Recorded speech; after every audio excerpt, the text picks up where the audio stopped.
Thank you so much, everyone, for staying with us. So let's get to it, everyone. Tonight, I'm going to go back to some of those statistics and those information we brought to you, and we're looking at it from another perspective, of course, giving you a sense. I mean, if you have a president for the last 1 year, as a citizen, either you voted for him or you did not, you should have a say, isn't it, about how the government is being run, how the nation is being run, and perhaps the future of our nation. I said yesterday, this is the 25% of the 4 year of President Bola Tinubu. What are the promises he made? What are the things that he said he will do? What has he done? And yesterday, when the president was meeting elders in the north at the Arawa Consultative Forum, he said something, of course, and this is not the first time he's saying it, but let me remind you what the president said about those who are found wanting or not performing in his cabinet. This is what he said.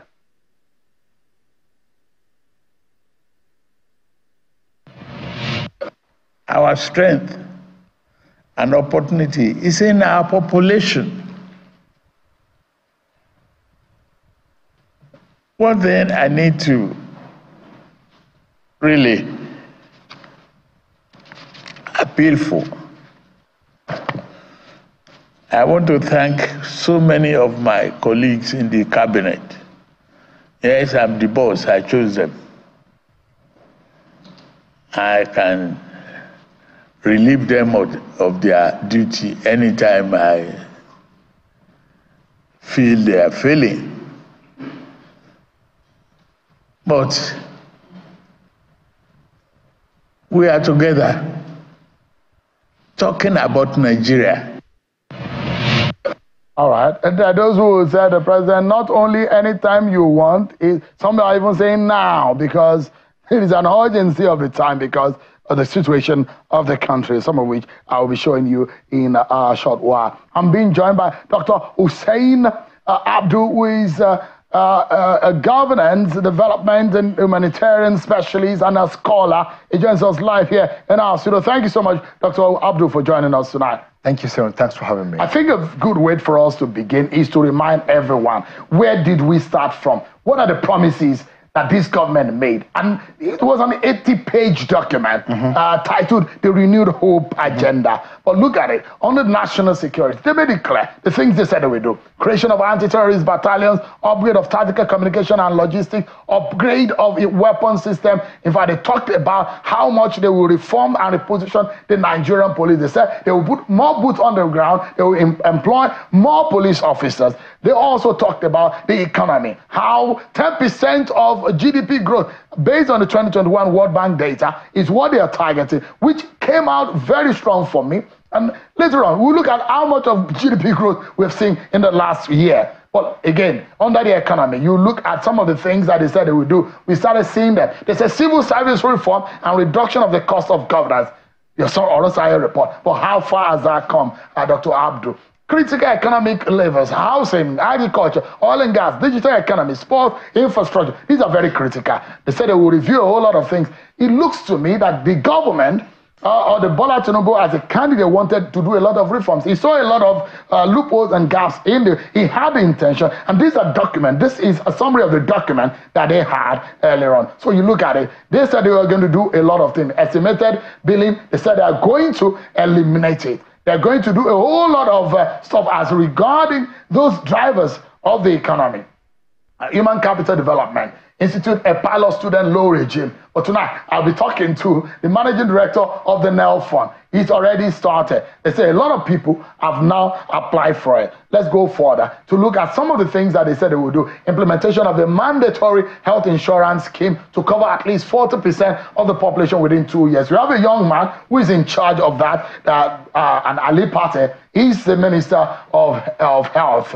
And Alausa is supporting him there. But let's look at what we have right now. This is the bone of contention, Dr. Abdul. Petrol price. This was what it was before 1 year ago. This is what it is right now. You look at it, it's almost triple or over triple. Diesel price, 800 over 800 naira last time is over 1,000 naira, almost 1,500 now.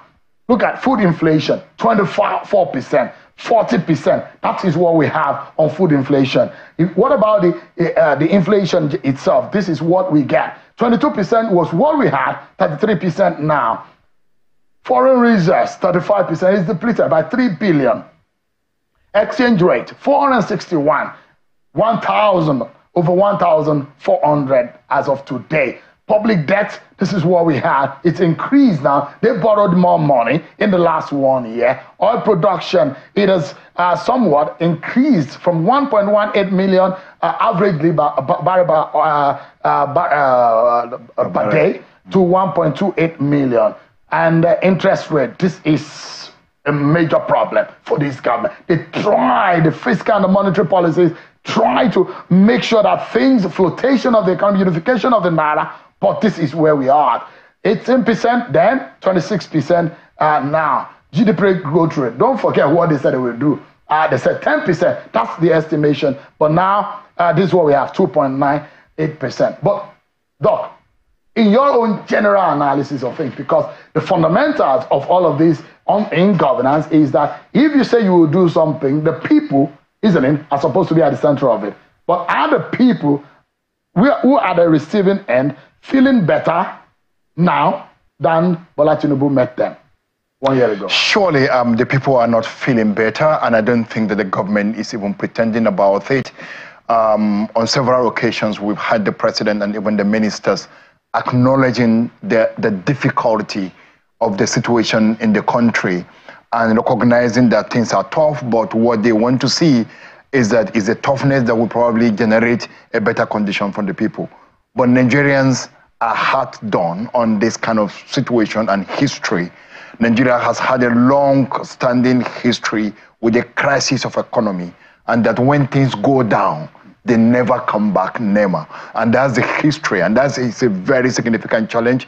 I think the government did not start on a strong note. The government took some very quick decisions that probably you could describe as boomerang. And some of the statistics, whether you are talking about GDP growth or you're talking about the inflation, whether you're talking about food inflation, you're talking about interest rate, they all have to do with strategic decisions that the government had taken immediately after it took over. And what we are seeing is drastic effort to get out of that mess that have occurred. Could it be lack of preparation to get into office? I think it is not simply lack of preparation. I think it's their preparation, the government. Sometimes some of these things operate at the level of ideology. Look, you had a previous government that had one multiple exchange rate regime, which was also subjected to different levels of abuses. And there was a massive outcry by Nigerians, ordinary Nigerians on the street, and also experts on that. And so the government came in with an intention to say, people have been complaining about this matter, we need to deal with it. The second was subsidy. And there have been a whole contention around subsidy and also allegations of corruption associated with that subsidy regime. And then the immediate thing you think about as a new government is, oh, we want to give a very strong impressions. One, to citizens that we will take some drastic action that will yield quick result. And two, to our investors and our friends who may actually come in, who are looking at our economy and are looking for opportunity, and therefore we want to show them that we are serious, and therefore we are opening up the economy for them. But unfortunately, that's just one side of the story. The side of the story that you think you can attract investors, and the side of the story that has to do with the lives, the socio-economic lives of the people. So you remove subsidy on petroleum product. One, you are not refining. Locally, you only do, practically what we're doing was trade by barter. You sell crude, you buy refined product into the country. And that's basically what you are doing. So you remove subsidy on petroleum product, and then you liberalize the foreign exchange regime. So when you do that, you know that your economy is at its lowest ebb, is weak, and therefore your national currency is practically impossible to compete with the much bigger currencies out there, like dollar, pounds, euro. It can't compete. And therefore, the value of Naira began to crash. And so the more the value of Naira began to crash, the more you actually spend to import these refined products. So as you import in refined product, they come at a very much higher prices. And therefore, even though you have removed subsidy in the petroleum product, you are not able to cope with the escalation in the prices of the product, so much that you actually have to maintain a particular price, as high as it is, you still have to maintain and subsidize it. Of course, we'll be hearing narrative that there is no subsidy and all that at the moment, but the reality is that it does not fit the arithmetics of economics. To understand the foreign exchange, understand what we are importing in and the rate at which we are importing, and still say there is no subsidy. It's just a basic statistics or arithmetic in economics. It's not adding up. It's not adding up. Because the prices will undulate. Absolutely. The market forces, like the government said, will determine the prices. The prices. The prices are just stagnant. And they are stagnant, and people say you are subsidizing, and the government say we are not subsidizing. So someone is not telling us something. So someone is not saying something somehow, and that's the same thing we had with the previous government, where at the point they said they've removed subsidy, and then at the point they say there is no more subsidy, and then months later we are dealing with lack of transparency. And I see in other climes, Dr. Abdul, in the UK particularly. Yes. We saw when a prime minister, for example, came out and said we're going to exit the EU. Yes. And he saw that he couldn't midwife that process successfully. At the end of the day, he stepped aside. He thought that he was unable to do it. Yes. I mean, when you see government over the years are saying one thing and they are doing the other, and they are not transparent, the trust between the people, that gap is being widened by the day. Yes. And I mean, any rational person will know that the people in government are not purely saying the truth. They're not saying the truth. And it's always very important to be transparent with citizens and be very clear around some of those things. And you communicate very, very well with people. People understand the socio-economic context of globally. The dynamics are quite huge. Things are not adding up and they are not shaping up. So when you don't communicate, you create room for some of those stories that you hear around. And by the time you come up, people will say, we told you. So Nigeria, for instance, you can best compare Nigerian situation with what you are dealing with in Argentina, for instance. Government that came up with a bad situation. Which is a very bad situation. Took up the same kind of directions in terms of socio-economic policies to deal with what probably they thought was the malgovernance of the economy of the previous. And are those who think that the Bretton Woods institutions are driving our local economic indices or the direction, our policy directions, which is saddening, isn't it? Because, Doc, I will show you the interpretation of those decisions and the policy of government. Because when we imagine, when Atiku Abubakar came out and said, this government is just doing a trial by error economics. Because the dollar to the naira crashed up to less than 1,000. All of a sudden, for the last 2 or 3 weeks that I understand, it's gone back to its original position, which is about 1,400. So you see, it does look like the government is trying. There's error, they're going back and forth and all of that. But I imagine that you get the best hands, isn't it, to run the biggest of the experts and the most knowledgeable persons to man the technical areas. Do you think that this government had those who can run this government properly? I do believe that there are some very good hands in the government. I do believe that, but as much as I also believe there are not so good hands as well in the government, my sense actually is that in terms of the management of the economy, it is not simply around try by error. I think there is a consistency in terms of their belief. It's an ideological thing, and that's how that's the realm. It's about an embrace of a neoliberal economic framework, believing that market forces is a more rational way of distributions, and therefore if you subject the economy to the forces of demand and supply, it could actually find its own equilibrium. But the realities of economics all over, this does not speak to this, even in the most advanced capitalist economics. The book I'm reading currently by Stiglitz, one of the most renowned American economists who was an advisor of the World Bank, and he titled it The Road to Freedom. He said economics and good society. He's one of the most renowned critics of neoliberal economy and was coming from the from the IMF and the World Bank institutions. So these people give you advice, but they could make sense to you in terms of their analysis, but it does not suit the economic pattern, the consumer behaviors in your own context, and therefore it doesn't work. But look, I showed you some of the intentions of this of the Tinubu-led government. When it was a candidate Tinubu, he had an 80-page document. Yes. His intentions are clear. Yes. The things that he said he wanted to do, but intentions are one thing. Yes. And the actions are another thing. Yes. But what do you make of what is happening? I'm going to show you what the bottom line is. Yes. Because in all of the English language and in all of the technical jargons that anyone may speak, in the technicality of governance and economics, the bottom line is the food on the table. Absolutely. And the money in the pocket. I'm going to show you the prices of commodities.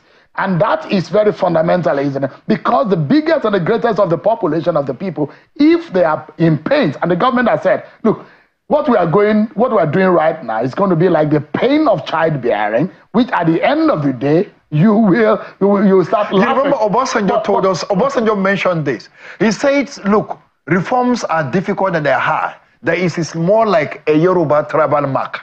That when you are carving it, it can be very painful and bloody, but at the end of the day, you look beautiful. He used that analogy. The second analogy Obasanjo used is that, look, that we cannot eat omelette without breaking the egg. But the truth about it is that after all this, where are we? We saw it in 1986 when Babangida introduced the structural adjustment program. And the whole idea was that, look, we cut costs in these areas, we disinvest in this area, and what did we get at the end of the day? We went through a massive deindustrialization that this country is yet to recover from. And that's the challenge. And so you look at it, throw me the prices of commodity. Yeah. So, Doc, it's a summary of the situation, the action and the inaction of this government. Yes. Either they were prepared, or they had good intentions, or they are taking the right action, or they have the right drivers for this economy or this government. This are the results right now. Yes. And those who say, give the government a chance. We gave government a chance in the last few years. Our economics came and said, our economy is 20 years backward because Buhari government ran the economy aground. And some of us have said, we will not give any government a chance any longer. We will speak truth to power to ensure that we will not find our country under. Look at what is happening, Prof. Bread, 900 naira. That is perhaps one commodity an average Nigerian will consume. 1,600 naira. That is what it is today. 1 year ago it was 900. And look at all of the commodities. This is everything. Food inflation is massive, and 40%. And it has a very huge implications on food security. Because food security is not just the availability, it's also about affordability. And so basically, if people are not affording this, it's a major issue. And the Nigerian government is very much aware of it, particularly for those of us who work in this sector. We knew what the challenges are. The crisis of food security is huge. And the major drivers, one of the major drivers is the escalating cost of food. And that itself is driven by two major decisions. One, the decision to remove subsidy on petroleum product. And secondly, the decision to liberalize the foreign exchange and subject it to the forces of demand and supply. And today, the Naira is not able to cope because, you see, the strength of your local currency is determined by the extent of your production and export. So if you are not producing, you are not exporting. Nigeria is a hugely import-driven economy. So what's in the case, Dr. Abdul, the purchasing power of the average person has drastically been messed up. Even if you have the money, you are earning so much, it means almost next to nothing because the prices of what you get in the market has been messed up. And so that's where we are today. And when you hear the president, for example, saying, look, I will fire, and the members of his party had come to this program to say, don't wait to fire some of these people who are not performing. Fire them now. And I asked you earlier today, you found it difficult to even get 10 performing. I did. I found it difficult. You only got 8. I got 8. And these are your 8. These are my 8. I couldn't get. How did you come about some of these guys? We have just a few minutes. So I struggled. And like I told you in my chat with you, I said, I scored them, the maximum score I have is 35% over 100. Over 100. Over 100. For this guy. So even for this guy, Nelson Wike, FCT minister, yes, we have seen certain level of actions around the FCT. We've seen a lot of road constructions here and there. And there are responses, but we can question some of those areas where this work is being done. What is being done in the more rural part of FCT and other. There are questions around that. Umahi, we've seen he's gone around some of the major federal government government roads and has had deadline. He's met with different construction companies that are involved in that process. And then we have the coastal road. Of course, there are a lot of questions around that, the Lagos-Calabar, and there's a lot of questions, but that's for another... A lot of pushback. Another pushback. Not even only that, some of the other projects that are pushback. Yes, so there's a lot of conversation there, whether it's going to be concrete road or bitumen or whatever, that discussion is still going on, but you have a minister who is engaging, who is having a conversation, sometimes controversial, but at least there's an action taking place there. The Minister of Interior been quite remarkable, particularly in terms of how he managed the international passport issues. Very recently, I renewed my international passport, and thanks to the team at the Gwagwalada unit, I got it within 24 hours. I don't know whether it has to do with me, but I know that so it was it's true really, that they say that he is one of the star boys. Yes. They call a star boy, call Bumiodo a star boy of this government. Yeah, he is. I got my passport in 24 hours. Even for personal reason, I could actually say that.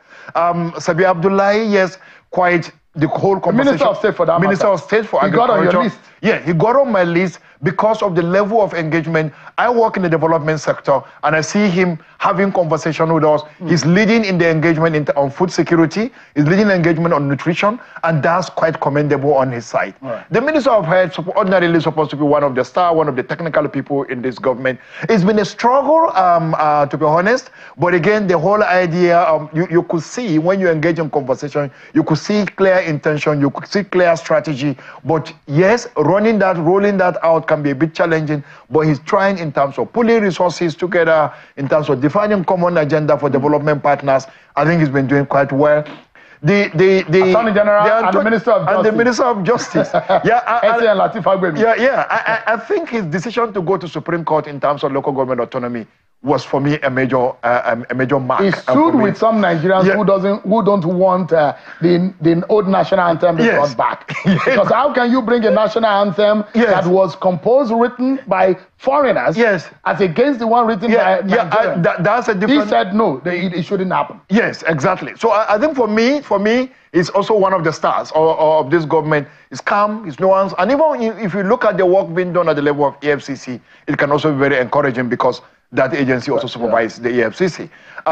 Yusuf Tuga, yes, my major concern, I found it very difficult to do the rating. One, I didn't see ambassadors been appointed for so far, and I actually think that's the job of the president, but he has a position to advise. But I've seen certain level of engagement in terms of UN, in terms of the coordination in the African Union, the engagement with the ECOWAS, and he's also positioned in terms of our engagement in terms of Israeli-Palestinian war going on at the moment, and I think those are good action that he's taken. He has brought back Nigeria into those kind of international conversations. And finally, Festus my friend Festus Kemo, aviation. There have been some hot airs on the aviation industry. Yes, infrastructure, there are lots that needs to be done, but I think you see passion, you see energy, you see drive. Sometimes those things need to be rewarded, even if there is nothing concrete you are seeing on ground. The fact that the person is engaging and those conversations are taking place is quite good.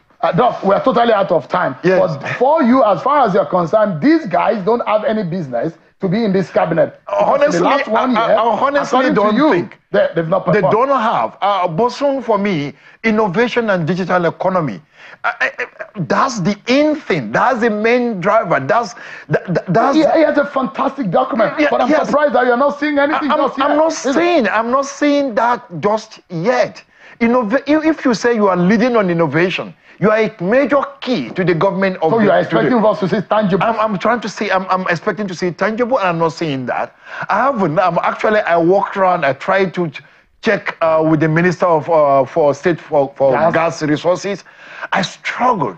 I know how we are struggling with it. I can't A lot of get people will also be disappointed with with the former governor of Osun State. I think it's just his energy is still in Osun State. To be very honest, I'm sorry. And the defense minister and tourism minister. And the defense minister and tourism minister, I just can't. And that's actually I actually said defense ministers. I didn't just say the two of them. The two of them. I can't see indeed. Thank you so much, Dr. Abdul. You've done an incredible job trying to make sense of it. It's difficult, isn't it? It's extremely difficult. Look, governance might be difficult, but it's about deliverables. If the people are not saying it, you are not doing it. If you are not saying it, you are not doing it. But you see, sometimes I'm not one of those people who actually want to see the tangibles. I actually want to see even the ideas. Yeah. I want to actually see a clear documentation and narrative. Some kind of connection with the people. Some of connections with the people. All right. And then we know that you are working hard to actually get there. Yeah. Sometimes those physical things don't really speak to the real issue. Dr. Hussein Abdul, it's a pleasure having you. Thank you so much. I appreciate it. Thanks for having me. Because we need to keep our eyes on the government activities. Yeah. If the government is for the people, Yeah. some of us who are in the media, our constitutional duty is to hold government accountable for the Nigerian people. Thank you so much for your thought there. Thanks, I appreciate it. We'll Thanks take for a break, having me. everyone. But when we come back, our attention will be on President Bola Tinubu's student loan scheme. Akuntunde Sawyer, who is the managing director of the NEL Fund, will be telling us more about our scheme and how it will benefit you if you want to apply. Join us again, everyone.